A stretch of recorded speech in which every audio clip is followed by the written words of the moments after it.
Hey everyone, what's happening? It's TJ here with another episode of the vlog, the old gig life vlog. So, quickly jumping into it, over this last week was a little bit of a quiet one for me. You know, on Friday night I played at the Giddy Goat in Rockhampton, which is, it's a lovely little bar. Upstairs they got a nightclub, but downstairs, you know, it's kind of a big sort of party atmosphere, which is brilliant. It's really nice, because a lot of my gigs these days are more laid back, relaxed, sort of playing the soul stuff. It was really nice to kind of do something a little bit different, you know, like play that party atmosphere again, which is kind of really how I cut my teeth in the industry. Playing all them big pumping tunes, you know, having people dance. If you ever get the opportunity, check out the live musicians at the Giddy Goat, because they generally tend to be pretty cool guys. Then on Saturday, I did the polar opposite gig to that, which was at the Frenchville Sports Club. I did the early shift acoustically with another young band on after me. And so the early acoustic shift there is like where you're doing the soul stuff, and which is great because, you know, that stuff's still a nice challenge to me. And after I finished up there, I went to the old Red Dahlia bar. You know, so shout out to those guys because they let me film there when it was shut that night, so they let me film for season 2 of the Saturday morning live music show.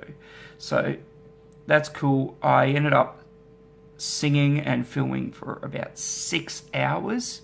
My original kind of plan was I wanted to get in there, get say 10 songs recorded. And when you record stuff like that and you go through it later, it's usual that probably about half the songs that you got recorded are going to be useless.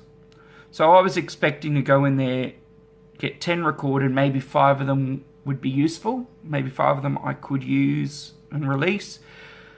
But we ended up going there for 6 hours and I got over 20 songs. I think I got 24, 25 songs recorded. I'm yet to kind of go through them all and check them all out to see what I can and can't use out of them. Because as you can tell, my voice is a little bit tired. It's, you know, very much needing some rest at the moment. And, you know, singing 6 hours the night before and then another 2 hours before that on Saturday night kind of does take it out of you. So, you know, again, thanks to the Red Dahlia bar for that, and thanks to Tom for doing the filming for me. You know, I'm just so glad that he was happy to kind of let me stay there till 3:34 in the morning working on getting filming done. One question that I going to get asked a lot in messages is, what advice can I give to young people, like to young bands who are just kind of starting out? And are there any things that really stick out as unspoken rules? And the truth is, you know, there are a few. You know, first one, it doesn't matter where you are in your career, it's your job to be promoting yourself. Yes, the venue is going to have somebody who will promote your gig if the venue's doing it right. If you've got an agency on your side, yes, they are going to promote, but it is absolutely up to you to be promoting as well. And in fact, if you want your fans to see where you're playing, you need to do the promoting. Because there's no use your agency or the venue promoting and it not reaching your fans, because it's only reaching their fans.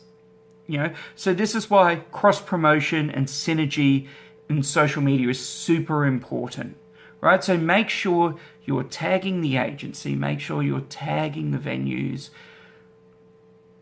They might not do it right on their halves, on their sides, you know, especially up in, you know, regional Queensland and in regional towns across the country. There are still a lot of venues who don't understand the importance of social media and they don't understand the way that cross promotion works. But this is something that you should be doing, whether they're doing it or not. It's, it's up to you to promote. Another one in dealing with musicians is, it's kind of like a locker room, right? The music community, in a way, is like a locker room. You are going to have people who have been working in your scene for a long time. They'll have some sort of seniority. And it's generally polite, and this is really hard to say, without sounding like a bit of a jerk, but it's generally up to the younger musicians who are just coming into the scene, or alternatively, if you're an older musician who's been in a different scene and you've just moved to town, if you're staking your claim in that town, it's up to you to introduce yourself if you're splitting a bill or something like that, right? And this is irrelevant to who's got a bigger fan base or who's more famous or who's whatever, If you're the younger one, or you haven't been in the scene as long, it's up to you to make a good impression by going and introducing yourself. It's a locker room thing. It's kind of got that locker room mentality, but it is also the way it really works.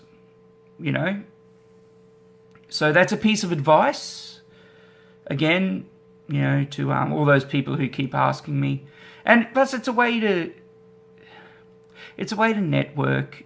It's a way to grow your friends list within the scene. And trust me, as musicians, we live off favors from each other. Oh shit, my gig's about to start. I've set up, my microphone's broken. Who can I call that's in this area right now? Oh shit, I've run out of this string, or I've run out of cable, or whatever. Can I borrow one from another musician? My guitar's broken. Oh fuck, what do I do? Oh shit, I'm gonna call Shano. Gonna call Aaron. Gonna call whoever. And that's the thing, it's like, we're a community. And we live off favours from each other, and the more that we do to support each other, the better. And third piece of advice, don't go around undercutting. Like, okay, there's always going to be the thing where if you're a young, unproven commodity, or you don't have, say, the 20 years of experience that someone else has, yeah, okay, you're not going to get as much. But if you're somebody who goes around and specifically undercuts your competition with the goal of taking their work, that's a shit move, and it's a way to quickly get yourself ostracized.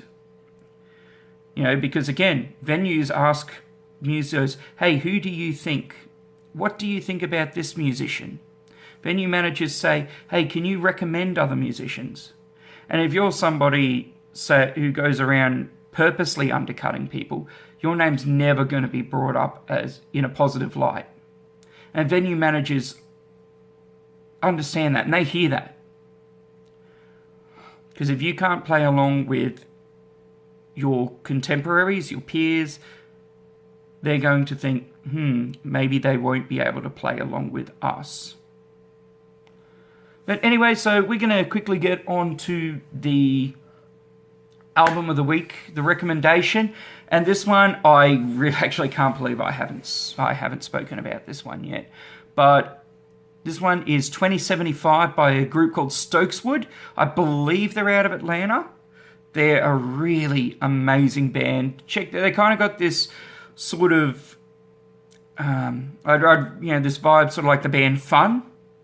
And a little bit of an Imagine Dragons sort of thing as well to them. They're, upbeat. They're really cool. If you've got the NBA 2K17, their song Forget's on that. I did a cover of that one a few months ago, which the boys actually were really lovely enough to comment on and share themselves.